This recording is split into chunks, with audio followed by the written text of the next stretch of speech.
I struggled to find my voice, barely managing to speak, merely echoing the words of my mother-in-law, Aria. That's exactly what I mean.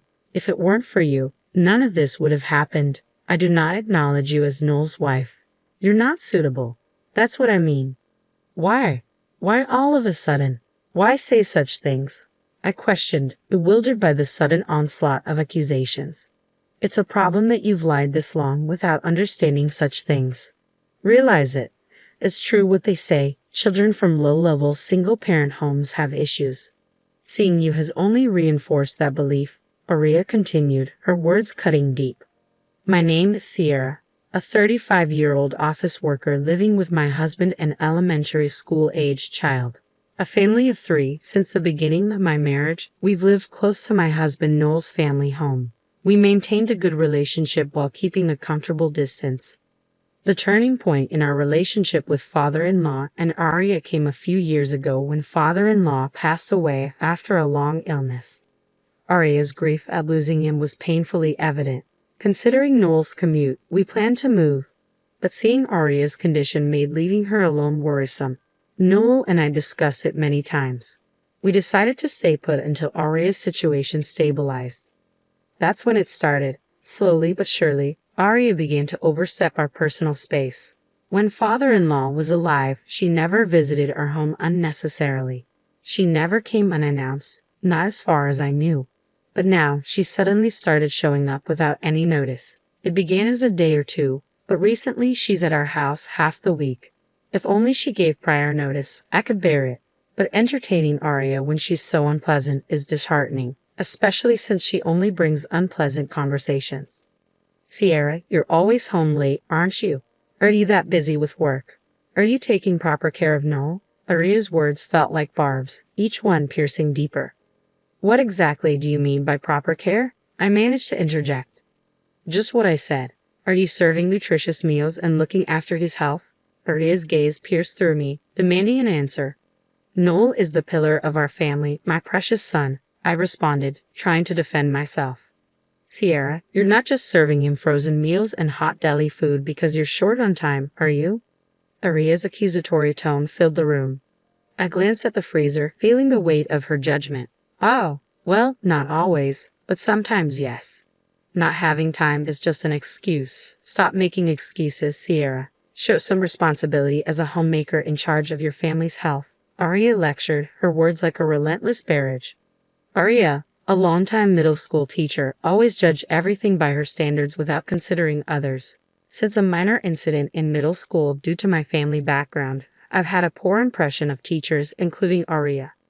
I couldn't say anything and just listen during her lectures, maybe seeming unreliable. But as Aria's behavior gradually changed, it became harder to bear. Before, she used to come unannounced to lecture or make snide remarks. But lately she started bringing homemade meals, always in such large quantities that our family couldn't finish in one go, mostly Noel's favorites. At first, I thanked her for her efforts. Encouraged by this, Aria began bringing food daily. Sierra, I understand you're busy, but can't you come home earlier? The meals I prepare get cold because I can't get them inside. I want Noel to eat them while they're hot, Aria would say, her tone dripping with expectation. I'm sorry. I do want to come home early, but it's just a busy period at work right now, I'd explain, feeling the weight of guilt on my shoulders. But you say that, yet isn't it just that you're not good at your job? I heard on TV recently that people who are good at their jobs manage to leave on time. On the contrary, those who aren't good stay late and work overtime. It's like they were talking about you, Sierra. Aren't you, in fact, not good at your job? Aria's words stung, each one a sharp reminder of my perceived shortcomings.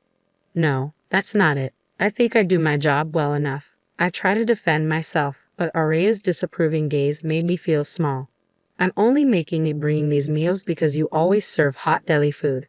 Don't you understand that if you come home late because of work, it's all for nothing? Don't you feel even a bit sorry for receiving all these meals I've made? Aria's frustration was palpable, her words hanging in the air like an accusation. I never asked her to cook for us. Neither did Noel. Of course, I thanked her and accepted the meals, but it was all Aria imposing her goodwill. It was a nuisance, albeit one I was grateful for. Then one day, Aria said something that pushed me to my limit. See, you're never home. When I visited, I suggested a solution to avoid wasting the meals Aria prepared. I think it's better if I also have a key to your house. That way, I can drop off the food anytime. Plus, with things being unsafe these days, I can quickly come over if something happens. Just ask Noel to give me a spare key, okay? Hearing this, I realized I couldn't handle it alone anymore. I consulted Noel about Aria's request. Noel, I need to talk to you about your mom. I can't handle this by myself anymore. What happened? Aria visits our house daily, always without any notice. I do my best to accommodate her when I can, but I can't always be available. I have my own schedule too, I explained. Yeah, I get it. And now she wants a spare key to our house. It's hard enough as it is, but if she can enter when we're not home, that's unbearable. If we give her one, she might start coming over all the time. Just the thought is frightening. I'm sorry to speak this way about your mom. Seriously, Mom said that. I don't like the idea of her coming in with a spare key either, Noel responded sympathetically. Okay, I understand it might be hard for you to say so. I'll talk to her clearly about it. Noel promised. I was glad I talked to Noel. The next day while I was at work, Aria called. Sierra, what time will you be home today? What do you mean? Well, I made too much beef stew, Noel's favorite. I thought I'd bring it over. So what time will you be home? I see. In that case, I should be home a little after 7, so I'll definitely be there by 7:30. All right, I'll come around then. Thanks. It might have been the first time Aria called before visiting. Noel must have talked to her already. I was impressed by how quickly things changed. But honestly, I didn't just want her to call before visits. I wanted her to stop visiting altogether. That was my true wish. But for now, I was genuinely happy she called in advance. Aria's visit frequency didn't change, but she started calling beforehand. That alone significantly reduced my stress. However, after a while, I noticed something odd. I started running into Aria more often when I was out. At first, it was just a coincidence. I initially brushed off the frequent encounters with Aria as mere coincidence. Whether it was during our family shopping trips on weekends, while buying toys with my child, or unexpectedly running into her at the station on weekday evenings, it all seemed too much to attribute to chance. Yet, oddly enough, these chance meetings never led to anything more than brief exchanges of greetings and explanations of what we were doing. Perhaps that's why, before I knew it, I had grown accustomed to this recurring situation. On one particular holiday, amidst these frequent encounters, we decided to tidy up the house in preparation for the delivery of a sofa set Noel had been eyeing for a while. Initially focused on cleaning the living room, where the new sofa would be placed, we found ourselves inadvertently getting carried away and tidying up the kitchen and bedroom as well. In a corner of the bedroom, we stumbled upon an inconspicuous outlet that seemed unlikely to ever be used. There we discovered a double outlet adapter plugged in, which neither Noel nor I remembered buying or placing there. Sensing something amiss, we silently checked all the outlets in the house. We uncovered mysterious outlet adapters in the kitchen and living room as well, making 3 in total. Though we had an inkling of what it might signify, we were too afraid to voice our suspicions. Isn't this like those things you see on TV sometimes? Noel finally broke the uneasy silence, voicing the question that lingered between us. Who would do this, and why?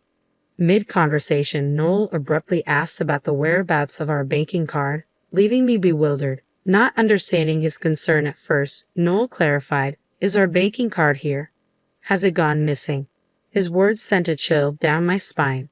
With mounting unease, Noel gestured for us to move to the living room, cautiously suggesting that we might be bugged.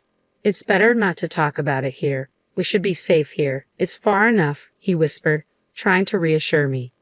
As panic threatened to set in, I reached for the phone to call the police. But Noel stopped me, advising caution. "While it's good to report to the police, let's wait. Reporting without knowing who did it might just waste time," he cautioned, his voice tense with apprehension. "I had an idea. We can report it," Noel suggested. After sharing his plan with me, I felt an immediate urge to report it. But Noel seemed to have a hunch. That night, we carefully placed the double outlet back in its original spot, wrapping it in newspaper. With a fan blowing on it continuously, we set up a camera. At 2 a.m. the front door quietly opened, and a figure slipped inside, heading straight for the living room. As the figure entered, it picked up the double outlet, inspecting it closely. We captured every move on camera, and without warning, switched on the living room lights. The figure panicked at the sudden brightness. I was momentarily stunned, yet it also felt expected. It was Aria. So it was you? We need an explanation, Mom. Noel spoke calmly but with underlying anger. Yet Arya redirected her anger towards me. Sierra, what is this all about? Even Noel is looking at me like that. What's going on? Don't play dumb. What were you checking by sneaking into our house in the middle of the night? I demanded, struggling to contain my frustration. What does it matter? More importantly, why are you two so angry with me? Arya retorted defensively, failing to grasp the severity of her actions. This was all my husband's idea. We're the ones asking for an explanation, not you, Arya. If you have something to say, answer our questions first, I asserted firmly. Sierra's right. If you're going to play dumb, we'll call the police. Understand? Noel's voice was cold and Arya's demeanor shifted as she realized there was no room for negotiation. Reporting to the police? That's an overreaction. We're family. There's no need for such formalities. This is all a misunderstanding, so let's not make a big deal out of it, Arya pleaded, attempting to downplay the situation. A misunderstanding, you say? Then you better explain yourself clearly to clear it up. Unless we are not convinced, I challenge, my patience wearing thin. Still claiming it's a misunderstanding. At this point, there must be a good reason for it, right, Mom? Noel's tone was resolute. Well, it's just, loneliness. I was lonely, so I did it, Arya confessed, her justification falling flat in the face of our disbelief. Unaware that Arya had been eavesdropping and monitoring our movements, I had struggled with the invasion of my personal space. Blaming myself for not handling it well, I had pushed myself to the limit. But now, it was clear that Arya's eavesdropping had been the root cause of my discomfort all along. A mix of relief and anger surged within me as I realized it wasn't my fault, but rather Arya's actions that had caused this turmoil. Naturally, my tone and attitude towards her turned harsher. Do you really think that reason is enough for us to be satisfied? What you're doing, Arya, is absolutely inexcusable. Don't you understand that? I confronted her, my frustration palpable. Sierra's right, Mom. We can't accept that reason, and we can't forgive what you've been doing. I hate to say it, but what you're doing is wrong. If things continue like this, we can't have a relationship like before, Noel added firmly. Wait, Noel, I'm your parent. How can you say such terrible things to your own mother? You weren't like this before, were you? Arya's plea was desperate, seeking pity. But Noel remained cold and distant. Who's causing this, Mom? You won't admit your own actions and your reasons are selfish. It's obviously wrong. Enough is enough. We're leaving here. Of course, we won't tell you where we're moving. Noel, why? Arya, please stop. You betrayed your own son. Don't you understand how he feels? I interjected, hoping for reconciliation. But my attempts fell on deaf ears. Arya's sudden outburst shocked me. It's all because of you. If you hadn't been here, I wouldn't have had to do any of this. If only you hadn't married Noel, she accused, her words filled with bitterness. I couldn't comprehend the sudden outburst from Arya. My fault? I managed to speak, echoing Arya's words. That's exactly what I mean. If it weren't for you, none of this would have happened. I do not acknowledge you as Noel's wife. You're not suitable. That's what I mean. Why? Why say such things so suddenly? It's a problem that you've lived this long without understanding such things. Realize it. It's true what they say. Children from low-level single-parent homes often have issues. Seeing you has only reinforced that belief, Arya retorted, her hostility evident. Noel, finally catching up to the situation, hurriedly tried to stop Arya. Mom, what are you saying all of a sudden? Do you realize what you're saying? He questioned, his concern evident. I thought you would feel constrained by marrying a woman from such a low-level family. That's why I was monitoring to prevent any problems. It's all for your sake, Noel, Arya confessed abruptly. Her words left us baffled, especially Noel, who seemed to be encountering this side of his mother for the first time. He was unsure how to react. My confusion differed from Noel's. I was puzzled by Arya's choice of words directed at me.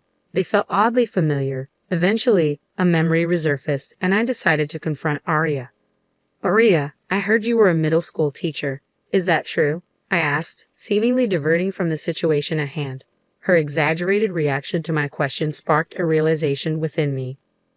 If you were a middle school teacher, you must know many other teachers, right?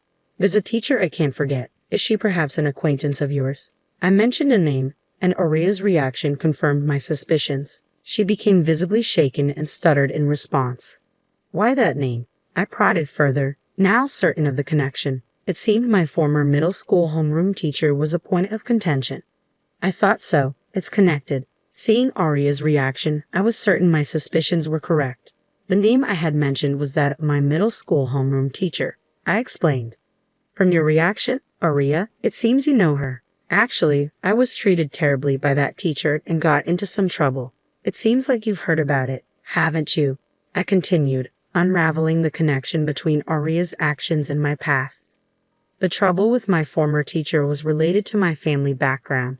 My parents divorced when I was in elementary school. I was taken in by my mom. I was told by my mom that the divorce was due to a personality clash, not because they hated each other. In fact, even after the divorce, my father and I kept in touch regularly. We even had family dinners together several times. Both my parents worked, but they had different life rhythms. There were many mismatches, so they decided it was better to live separately for both of their sakes, even though they were divorced. I didn't really feel constrained by my upbringing. However, my former homeroom teacher saw it differently. She labeled me as a problem child simply because I came from a single-parent family. Children from low-level single-parent homes are often problematic, she told me directly. No matter how much I tried to explain, she wouldn't listen. To make matters worse, she had a troublesome way of managing the class. She believed in uniting the class by targeting one student as the scapegoat. Unfortunately, I became that target because of my family background. I couldn't accept such reasoning and resisted desperately. However, as a middle schooler, resisting wasn't easy. When I was cornered beyond my capacity, I finally opened up to my parents. They acted quickly upon hearing my story, and there was an immediate discussion with the teacher. The issue was resolved swiftly. The teacher resigned as the class homeroom teacher and left the school unexpectedly the middle of the year. After confiding in my parents, I still vividly remembered the incident. It was a significant event in my life.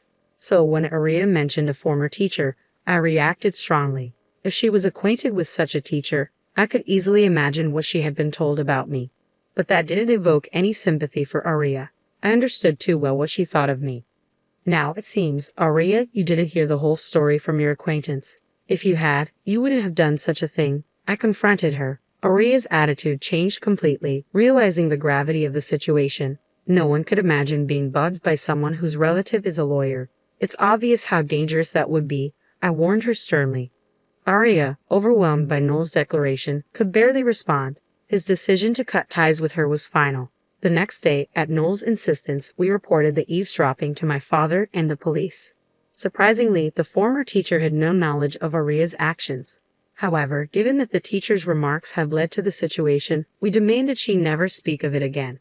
After ensuring all matters were resolved, our family moved, without informing Aria. As a precaution, we blocked Aria's contact information. Despite hearing about Aria's situation, I had no intention of forgiving her. I resolved to act as if Aria never existed, cherishing my family even more without her presence.